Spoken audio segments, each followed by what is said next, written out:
안녕하세요. 캔들피그와 김하백의 나불대화 시간입니다. 최근 중국과 관련된 기사를 보면 중국 경제가 회복을 하고 있다는 내용들이 꽤 많이 보이는데요. 사실 이 내용은 조금 들여다볼 필요가 있는 내용입니다. 우리하고 관계도 좀 있는 내용이고요. 그래서 오늘은 중국에 대한 최근 경제 기사에 대해서 이야기해보는 시간을 가져보도록 하겠습니다. 반갑습니다, 김하백님. 네, 안녕하세요. 최근에 나오는 중국 경제에 대한 보도를 보신 분들은 아시겠지만 지금 중국 경제가 제조업을 중심으로 많이 살아나고 있다는 얘기가 많이 나옵니다. 실제 최근 들어 해외 많은 전문가들이 올해 중국의 경제 성장률을 기존 전망보다 더 올리는 경우도 나오고 있고, IMF를 비롯해 시티은행 같은 경우에도 중국의 올해 경제 성장률을 기존 4.6%에서 5%로 상향 조정하는 일도 있었는데요. 그러다 보니 이제 이런 중국의 경제 상황을 두고 이제 중국 경제가 바닥을 찍었다고 하면서 글로벌 경제에 호재가 될 거라는 의견이 많이 보이는 것 같습니다. 그런데 지금 이 얘기를 듣고 아마 이상한 부분이 분명히 있을 거예요. 우리가 듣기로는 갈수록 중국의 내부 경제 상황이 나빠지고 있고, 특히 중국은 부동산에 대한 경제 의존도가 30% 정도 돼서 부동산 경기 영향을 크게 받는 국가인데, 근데 그런 국가가 지금 부동산 상황이 우리보다 훨씬 더 안 좋단 말이에요. 회복될 조짐이 없죠. 네. 중국은 지금 이미 디플레이션에 빠져 있죠. 아무튼 일단 현재 중국 상황부터 이야기하고 다음 내용으로 이어가면 좋을 것 같은데, 지금 중국 경제 상황이 어떤 상황이냐면 사우스 차이나 모닝포스트에 따르면 현재 중국 경제가 심각한 경기 불황의 늪에 빠져들게 되면서 일자리 감소와 임금 하락 문제가 굉장히 심각하다고 해요. 실제 중국에서 가장 많은 농촌 이주 노동자들이 찾는다는 광둥성의 둥관 지역 같은 경우는 가장 구인 수요가 많은 춘제 이후에도 일자리가 절반 가까이 줄었다고 알려지고 있는데, 이게 2022년도까지만 하더라도 이 지역의 일자리 수가 30만 개 정도 됐었다고 합니다. 중국 정부에서 당시 코로나 전염 관리니 뭐니 하면서 상대적으로 통제가 심했는데 그 당시에 이 지역의 일자리 수가 30만 개였어요. 근데 이게 16만 3천 개까지 일자리가 줄어들었다고 보도가 된 거예요. 이게 올 초의 내용이죠. 네. 여기에 중국은 이미 역대급 취업난으로 인해서 심지어 명문대 졸업생들조차도 10명 중에 8명은 취업을 못하는 상황이 실제로 현재 벌어지고 있고, 오죽하면 작년 여름에는 청년 실업률이 21.3%라고 발표되고 나니까 사회적으로 분위기가 싸해지는 일이 있었잖아요. 그러다 보니까 이제 이거 안 되겠다 싶어서 중국 정부에서 청년 실업률 통계 발표를 중단하기도 했고요. 그러고 한 반년 만에 청년 실업률 통계 방법을 바꿔서 지금 다시 발표를 하고 있잖아요. 네. 그때 청년 실업률을 다시 발표하면서 학생의 임무는 공부라고 하면서 당시 6,200만 명에 달하는 학생들을 실업률 통계에서 제외했습니다. 국제 기준하고는 완전 동떨어진 청년 실업률 통계를 내놓은 거죠. 여기에 또한 중국은 현재 심각한 경기 불황으로 인해서 노동자들의 임금도 급격하게 줄었는데, 물론 이게 중국 전체에 해당되는 내용은 아니지만 선정과 둥관 지역의 노동자 시급 같은 경우는 3년 전에 비해 임금 수준이 3분의 1 수준까지 낮아진 상태라고 알려졌는데요. 3분의 1이요. 네. 이 지역은 사실 중국 내에서도 전기, 전자산업의 핵심 지역이라고 불리는 곳이에요. 전자기기라든지 전자부속품의 대부분이 이 지역에서 생산될 정도니까요. 그리고 중국에서는 이른바 35세 저주라는 말이 지금 사회 전반적으로 확산되고 있는데요. 저도 얼마 전에 이거 기사에서 봤습니다. 네. 현재 중국에서 30대 중반부터는 직장에서 쫓겨나기도 쉽고 재취업도 어렵다고 합니다. 특히 정부 규제와 경기 침체로 인해서 최근 경영난을 겪고 있는 빅테크 업계에서 이런 현상이 더욱 두드러지게 나타나고 있다고 합니다. 뭐 들어가기도 힘든데 들어간다고 해도 요새 몇 년 일 못한다고 말하고 있죠. 네. 여기에 이미 많은 언론 보도를 통해 충분히 알려진 것처럼 중국의 지방 도시들 같은 경우는 현재 재정 악화가 너무 심하다 보니까 공무원들의 임금 체불은 물론이고, 광둥성의 몇몇 지역 같은 경우는 지방정부의 극심한 재정 악화로 버스 노선을 없앤다든지 아예 대중교통 운행을 중단시키는 곳도 이미 몇 년 전부터 계속 벌어지고 있는 실정입니다. 심지어 몇몇 지방정부들은 파탄난 재정으로 부족해진 예산을 메꾸려고 벌금과 과태료 부과를 너무 남발하다 보니까 중국 북부의 한 도시 같은 경우는 교통법규 위반 과태료로만 한 해 시 전체 재정 수입의 3분의 1을 거둬들이는 일까지 벌어졌다고 해요. 무슨 시 재정 30%를 과태료로 채운다는 건 또 살다 처음 듣네요. 네. 이러다 보니까 이제 보다 못한 중국 중앙정부가 나서서 지방정부들한테 과도한 벌금 매기지 마라, 과태료 부과를 남발하지 말라고 그렇게 지시했을 정도라고 합니다. 민심이 안 좋아지니까. 네. 부동산 문제가 우리보다 더 심각한 게 중국인데, 현재 중국 100대 도시 기준으로 미분양 주택 재고가 8년 만에 지금 최고치를 기록하면서 중국은 현재 건설 경기는 점점 더 악화되고 있고, 부동산 개발 업체들의 디폴트 문제도 우리가 모르는 기업들이라서 그런 건데, 지금 내부적으로는 지금 현재에도 계속 터져서 망해 나가고 있는 상태입니다. 그러다 보니 이런 중국의 경제 사정을 보고 지금 내부적으로 나오는 우려의 목소리도 굉장히 큰데요. 중국 경제의 실질적인 핵심 축이라고 할 수 있는 부동산 등의 자산 가치는 떨어지고, 여기에 소비와 투자가 동시에 쪼그라들게 되면서 중국 경제가 일본식의 장기 침체를 겪을 수 있다는 지적까지 나오고 있습니다. 사정이 이렇다 보니 지난 4월에는 3대 신용평가사인 피치에서 중국의 신용등급 전망을 안정적에서 부정적으로 하향 조정하기도 했고요. 그러니까 상황이 이런 상황인데 뭐가 경제 성장을 한다느니 중국이 회복을 할 거라느니 그런 이야기가 왜 나오는 거죠? 네, 이게 전문가들이 중국 경제가 나아질 거라고 보는 그 이유를 잘 들어보면 중국 경제 제조업이 이제 바닥을 찍고 괜찮아지면서 잘 돌아갈 거라는 게 포인트입니다. 그냥 제조업이 살아나고 있으니까 올해 경제 성장률 전망을 올린 거예요. 근데 사실 지금 중국 제조업 상황이 개선되었는지 이게 내용을 보면 좀 골 때리는 부분도 있어요.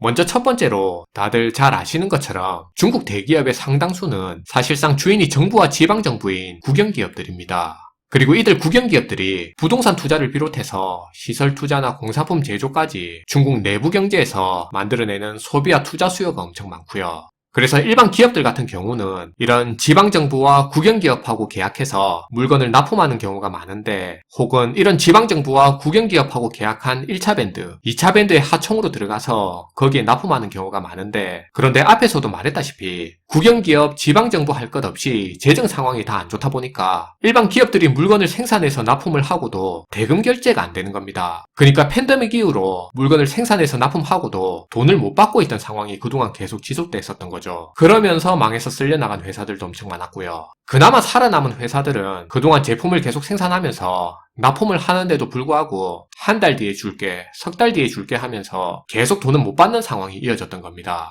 그런데 이런 상황에서 알리테무 같은 이런 플랫폼 기업들이 공격적으로 해외 판로를 개척하니까 이들 기업들이 지금 공격적으로 기존에 쌓여있던 재고 정리를 비롯해서 생산 판매에 막 달려들고 있는 겁니다. 그 과정에서 이들 기업들이 자금 회전도 가능하게 된 거고요. 그래서 우리가 알리나 테무에 있는 어떤 제품의 가격을 봤을 때 그게 우리가 봤을 때는 너무 싸서 도저히 납득이 안 되는 말도 안 되는 가격으로 보일 수도 있겠지만, 근데 그게 중국에 있는 현지 생산업자의 관점에서는 기존의 국영기업, 지방정부의 납품에서 돈을 못 받는 것보다 알리 테무라는 플랫폼을 통해서 해외 소비자들한테 물건을 팔 수 있는 지금의 이 상황이 더 만족스러울 수 있는 거고요. 그들에겐 현실적인 가격이 될 수 있는 겁니다. 그리고 앞에서도 설명한 것처럼 중국 경제가 지금 실업률도 높고 디플레이션도 심하다 보니까 지금의 이 가격이 또 가능할 수 있는 거고요. 이게 결국 중국 내부의 경기 상황이 나아진다는 게 아니라 일부 제조기업들의 해외 판로가 많이 뚫리면서 진짜 딱 제조업 상황만 일부가 좀 나아진 거네요. 그쵸. 어쨌든 제조업 상황이라도 이전보다 조금이라도 나아진 거라면 경제 성장률이 오를 거라는 게 틀린 말은 아니죠.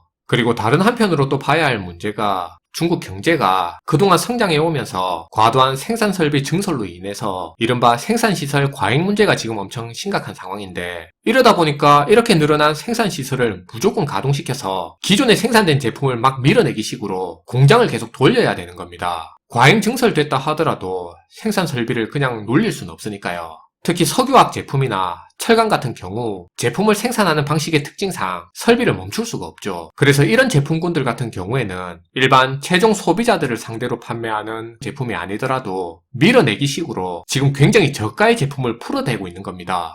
일단 공장은 돌려야 되니까. 그쵸. 그러다 보니 예전에도 한번 얘기한 것처럼 특히 우리 석유화학 기업들 같은 경우가 지금 중국산 저가 제품 때문에 더욱 난리고요. 그래서 이런 상황이 생기다 보니까 지금 미국 같은 경우는 자국 산업을 보호하겠다는 명목으로 중국산 철강과 알루미늄에다가 관세 3배를 올리겠다고 하고 있고, 이런 범위를 더 늘리겠다고 하고 있잖아요. 네. 그리고 EU 영국도 표면상 명분은 탄소 배출을 이유로 무역 장벽을 계속 지금 높이는 등 이렇게 내수 시장이 큰 나라들 같은 경우는 이미 자국 산업 보호를 위해서 무역 장벽, 보호무역 등의 조치를 지금 취하고 있습니다. 중국을 상대로. 네. 그런데 우리나라 같은 경우에는 경제 구조의 특징상 수출로 먹고 사는 나라다 보니까 관세 장벽, 보호무역 조치를 그렇게 쉽게 할 수가 없어요. 어차피 관세를 올린다 하더라도 이게 보복 관세로 돌아오니까. 네, 수출과 수입으로 먹고 사는 나라가 무역 장벽을 세우면 제살 깎아먹기가 되니까요. 그러면 이제 이 부분이 문제가 될 수 있어요. 과잉 생산 시설에서 만들어진 저가의 중국산 제품들이 세계 여기저기 무역 장벽으로 인해 판로가 줄어들게 되면 무역 장벽이 낮은 국가 쪽으로 이 제품들이 더 싸게 밀려올 수 있다는 겁니다. 이게 지금 우리 국내 산업 입장에서는 굉장히 위험한 포인트입니다. 최근 일각에서는 이번에 중국 제조업이 다시 반등한다고 하니까 우리 경제에도 긍정적으로 작용할 거라는 기대가 많은데, 근데 이건 사실 과거의 사고방식에 빠진 단순한 생각이에요. 중국은 현재 자국의 국산화율을 높이면서 생산의 해외 의존도를 줄이는 걸 지향하고 있어서 중국 제조업이 반등이 앞으로 성장한다 하더라도 사실 우리한테는 큰 이익이 없을 가능성이 높습니다. 예전 과거에는 우리가 중국에 중간재를 수출하면 중국이 이를 최종 조립해서 완제품으로 판매하는 구조였는데, 이제는 중국이 고기술의 중간재도 자체 생산하는 구조로 변했기 때문에 요즘엔 오히려 우리가 중국한테 중간재 수입 의존도가 늘었죠. 맞아요. 특정 고사양 반도체와 같이 중국 자체적으로 어쩔 수 없는 제품이나 산업을 제외하고는 이제는 이러한 중국의 산업 구조 변화로 인해서 중국 제조업이 살아난다 하더라도 우리가 얻을 메리트가 많이 줄어든 상황입니다. 그리고 바뀐 산업 구조를 생각했을 때 중국과 겹치는 산업군 같은 경우는 중국의 제조업이 잘 돌아간다는 게 오히려 더 악재가 될 수도 있는 거고요. 이제는 우리 경제에 도움이 되려면 중국의 제조업 성장보다는 중국의 소비가 살아나야 됩니다. 그래서 그렇게 중국 소비가 살아나야 그게 오히려 우리 경제에는 더 긍정적으로 도움이 될 수 있는 거죠. 그리고 이제 마지막으로 오늘 내용하고 관련해서 최근 해외 직구 문제로 진통을 많이 겪었는데, 사실 우리 일반 국민들 입장에서는 해외 직구로 물건을 싸게 살 수 있는 기회를 정부가 박탈한다고 생각할 수 있죠. 맞아요. 이로 인해 더 싼 값에 더 좋은 기회를 박탈당하는 것도 사실인데, 물론 단기적으로 봤을 때는 원하는 물건을 싸게 구매할 수 있어서 좋은 게 맞는데 그건 부정할 수 없는 사실이에요. 그런데 이걸 장기적으로 봤을 때 자국 산업을 어느 정도는 보호할 수 있는 제도적 장치는 우리가 걸어놔야 한다는 거예요. 이렇게 말하면 이번 직구 규제 이슈를 옹호하는 말처럼 그렇게 듣는 분도 있을 것 같은데요. 이게 옹호할 만해야 옹호를 하죠. 이번 직구 규제는 누가 봐도 탁상행정, 졸속행정인 것처럼 보이고 왜 KC인증만 그렇게 고집하는지 그 부분도 오히려 해명이 필요해 보입니다. 제가 말하고자 하는 포인트는 저가에 밀려 들어오는 이런 중국 제품들을 그냥 놔두는 게 당장은 달콤할 수 있겠지만 장기적으로 우리 자국 산업에 큰 피해를 입히게 된다는 거예요. 경쟁 자체가 안 되는 구조인데 어떻게 한국 기업들이 버티겠습니까? 그냥 놔두면 중국이랑 겹치는 산업군은 무너지고 고용도 망가질 거고요. 당연히 고용 감소는 구매력 저하로 이어지는 그런 악순환을 만드는 건 우리가 생각을 해봐야 됩니다. 그리고 알리에서 파는 거 중국 그 기업에서 개발해서 파는 거 아닌 것도 많잖아요. 해외 기업한테 외주받아서 만들던 거 그대로 국내로 자기들이 팔아버리는 그런 경우도 많고요. 사실 꼭 공정한 경쟁을 하고 있는 것도 아니고요. 네, 오늘도 잘 들었습니다. 김하백님. 네, 감사합니다. 올해 중국 경제성장 전망치가 올라갔다고 하는데 정확히 말하면 일부 제조업의 생산 상황이 나아진 거죠. 중국 경제 자체가 회복한다는 내용은 아니었습니다. 올해 중국의 경제성장률 전망치를 5%로 올렸다고 거기에만 집중을 하는데 내년 전망치는 사실 4.5%입니다. 이것도 올린 거고요. 내년은 올해보다 안 좋을 거라는 거죠. 어떤 이유가 있어서 중국의 일부 제조업 경기가 살아나는 거 가지고 중국 경제가 회복을 하고 있다, 우리도 같이 효과를 볼 것이다 하는 건 작년 봄에 중국 리오프닝 기대감 바람잡던 거랑 크게 다를 게 없는 것 같습니다. 시청해주셔서 감사하고요. 지금까지 나불대화 시간이었습니다.